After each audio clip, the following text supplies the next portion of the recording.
এখানে এখন হচ্ছে ছাতা টানানো। মেশো আর মাসি গুটি গুটি হাত দিয়ে আর বাবুদা মিলে তিনজন মিলে করছে ছাতা টানানোর কাজ, দেখতেই পাচ্ছ। আমি করছিলাম এখানে একটু ঢং, দেখতেই পাচ্ছ, কারণ বার্থডে বাড়ি কোনো সেজে গুজে গিয়েছি, আর ঢং না করলে হয় বলো। Hello guys, welcome to my mini blog. কেমন আছো? আশা করছি সবাই খুব ভালো আছো। খাচ্ছি এখানে, দেখতেই পাচ্ছ, আর হট করে নিচ থেকে ডাক পড়লো এখন গিফট খোলা হবে।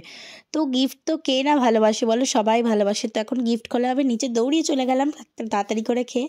তো এই যে দেখতেই পাচ্ছ কি সুন্দর একটা কম্বল পেয়েছে আমার বোনু, তো ওটা আমার খুব পছন্দ হয়েছে। ও তো খুব ভালোই হয়েছে, শীতকাল যে দিয়ে এটা আমার একটা বৌদি দিয়েছে। ও তো গিফট পেয়ে খুবই খুশি, আর গিফট পেলে কে না খুশি হয় বলো। আমাকেও যদি কেউ এরকম গিফট দিত তাহলে আমিও নিশ্চয়ই এমনই খুশি হতাম। তো দেখতেই এই যে আর একটা দিয়েছে ব্যাগ, ওর বড় মা দিয়েছে এটা, তো ওর তো খুবই পছন্দ হয়েছে গিফটগুলো। সে বারবার বলতেই আছে আমার খুব পছন্দ হয়েছে, খুব ছোট মানুষ তো। তারপরে এখানে কেক টেক কাটার পরে এই যে ফটো মটো তোলা হচ্ছে। তো ভিডিওটা কেমন লাগলো অবশ্যই কমেন্ট করে বলো। সুস্থ থাকো, ভালো থাকো, ভিডিওটা দেখতে থাকো, বাই।